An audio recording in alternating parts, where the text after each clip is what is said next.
Hello, and welcome to On the Clock, presented by WorkStream. If you care about hiring and retaining hourly employees, you're in the right place. I'm Daniel Blazer, and today it's my pleasure to speak with Jeff Weinstein. Jeff's impressive background includes running the company that was the largest Jamba franchisee, and he's agreed to share what he learned from that experience with you. He discusses the most overlooked component of hiring hourly employees, what those in the hospitality industry can do to not just survive, but thrive, and a program he rolled out to his Jamba stores that made a huge difference in employee retention. Enjoy. Jeff, it's so great to be speaking with you. I really appreciate your time. Hey, thank you very much for having me. Yeah, absolutely. First question I just wanted to ask you about. You ran the company that was the largest Jamba franchisee, which is pretty cool.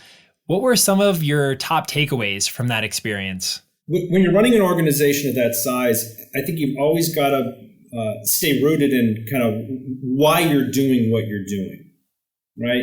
You always want to make sure that every decision you make as an organization kind of ties back to what your real purpose is there. And, and for me, that was always about people. It was always first and foremost about creating really good opportunities for people.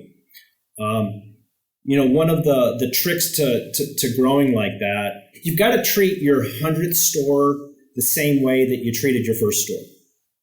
And the way that you do that is that, you've got a field organization of district managers, and you want to make sure that every time one of those district managers is visiting a store or having that conversation at the beginning of the day with the team or meeting with the team, that they're going to be doing the same things with that team that you would be doing.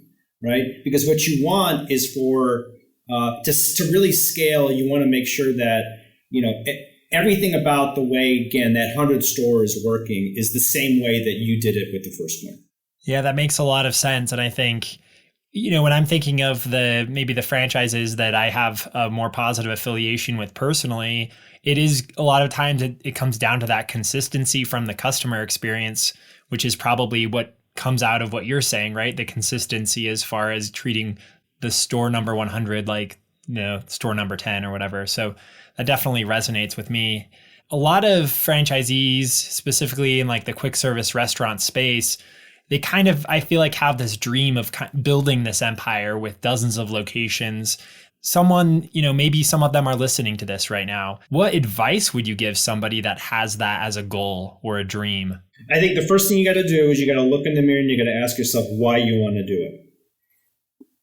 I would say that you have to make sure that you're doing it for the right reasons. Am I doing it just because I want to grow? Am I doing it for strictly financial reasons? There are easier ways to make a buck than in the restaurant business.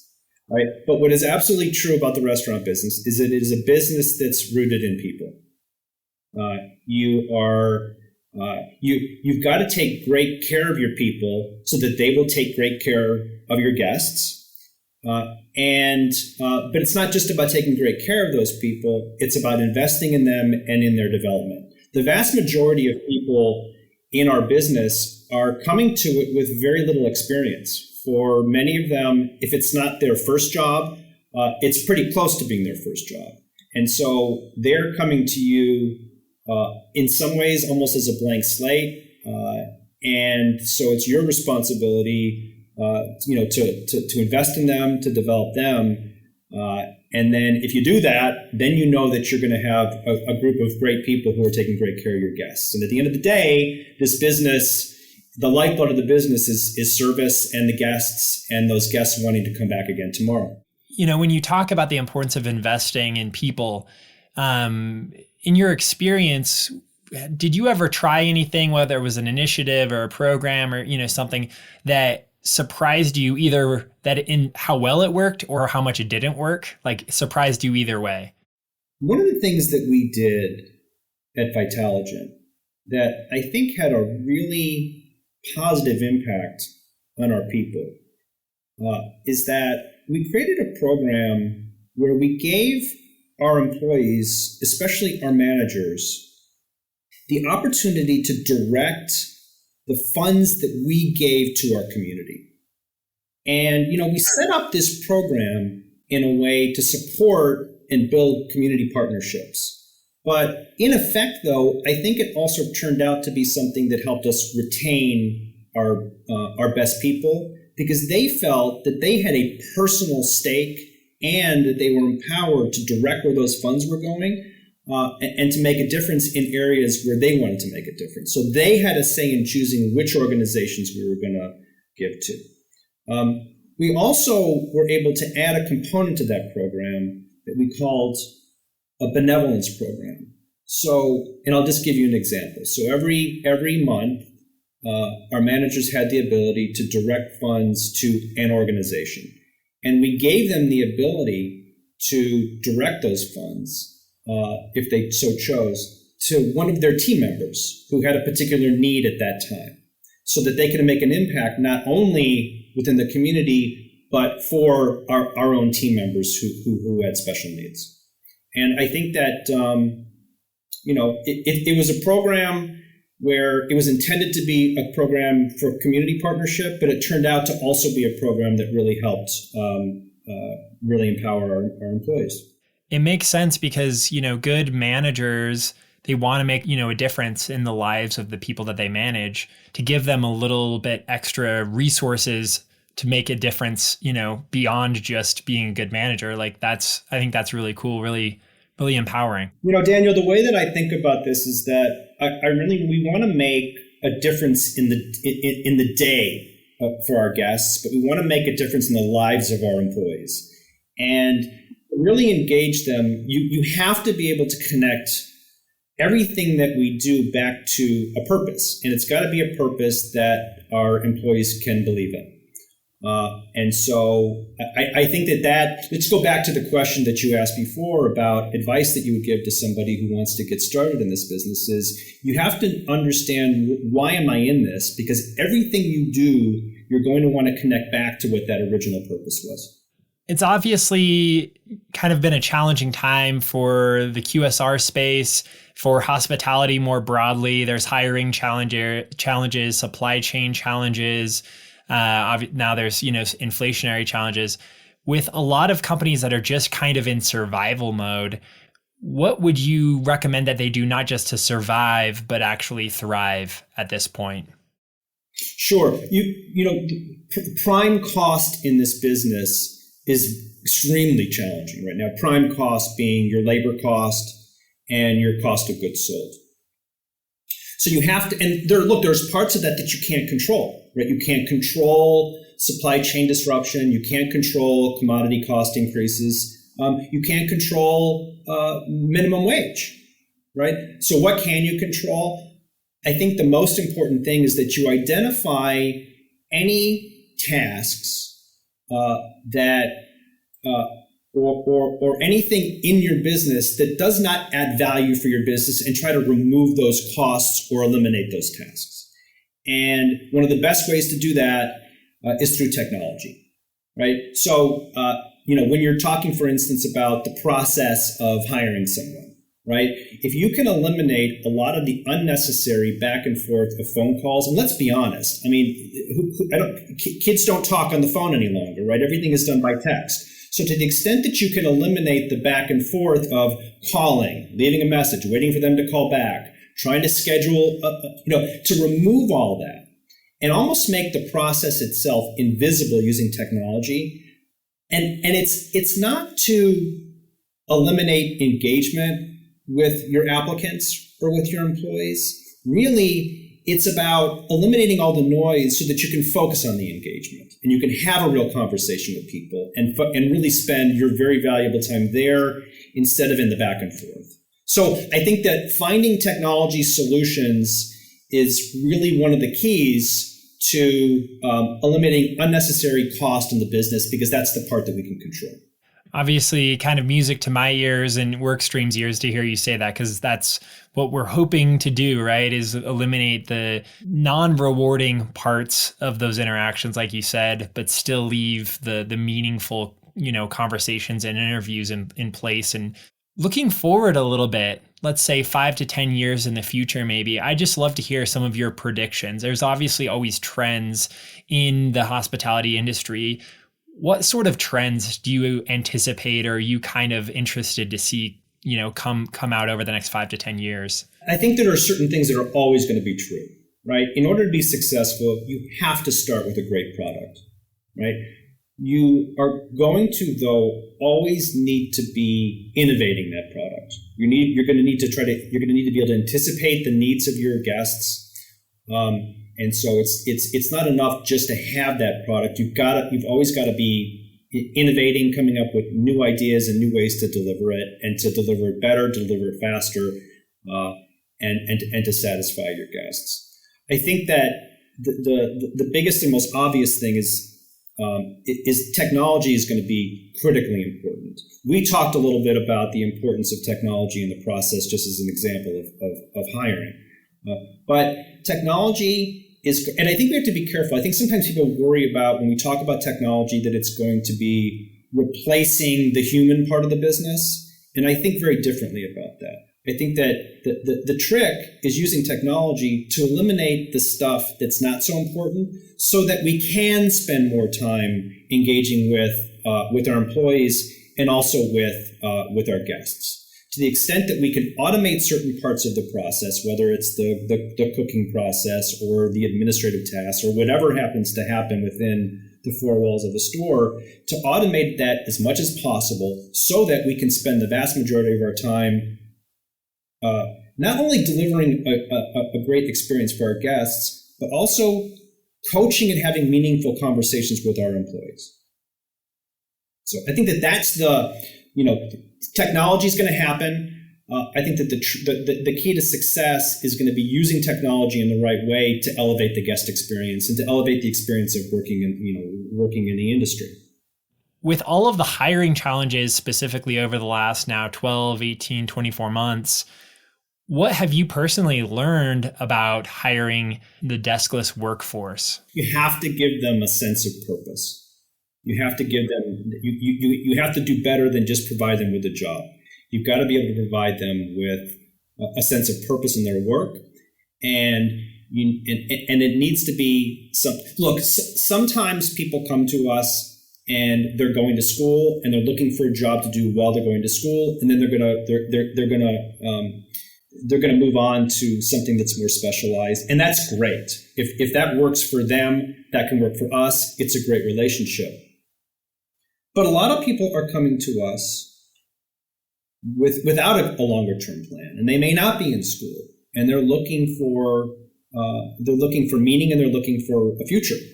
So it's to really retain those great team members, you have to. I think about it as every point of engagement that I have with them always involves some kind of coaching. I'm not only telling them what they need to do, I'm also always telling them why they need to do it. And I'm trying to provide more perspective about why we need to do it so that they can start to think not just about the task in front of them, but about the restaurant and about their coworkers and about the guests and about growth and about how the business works. The more that you can always be coaching them or finding some additional value to add in your interactions with them, I think is the key to retaining them. And it's there's always a lot of turnover or churn in our business, but there doesn't have to be as much as there is. And I think that the key to reducing that churn is really about the way you engage with each one of those team members. The last 12 months, maybe we've experienced a lackluster amount of customer service more than we are used to. And a lot of that is down to these, staffing challenges and other issues. But I feel like when I've had good interactions, especially lately, like those are more meaningful to me, maybe because there's more contrast. And I have to imagine that a lot of those meaningful interactions that I've had, probably somewhere there was a manager that was, giving a little bit more meaning to that employee, whether it's, through those coaching opportunities or programs, kind of like we've talked about, right? It really does start with that manager, right? And I think in the best organizations within our industry, we get to as close to 100% of management having been developed from within the organization, right? And that is actually something that's possible to do. It's possible to build an organization, if you really do it the right way, where it's a very rare exception that you're hiring a manager from outside the organization. Instead, what you want are team members who you developed into shift leads and then who have grown into assistant general managers and then general managers. The general manager position being the single most important position in most organizations. So again, that's where the coaching and development, the importance of coaching and development comes in. And it's also the key, right, to when look, it's never been harder to deliver a great service experience than it has been these past couple of years, for I think reasons that we all understand. But if you come in, when you come in tomorrow, and we recognize you, we know you by name, we understand your order, we understand how you like your order customized.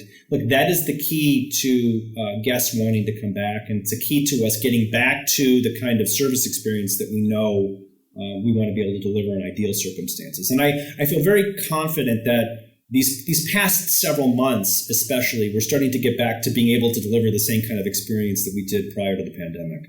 When you talk about, this goal of having all of your management come from within, what sort of attributes or what sort of things are you looking for with, newer employees that kind of to you signal, okay, this person probably has the qualities that we need to be able to mold and shape into a manager? Yeah, I'm really looking for two things, Daniel. The first one is a spark. Right? And it doesn't have to be a spark specifically about our business or about restaurants.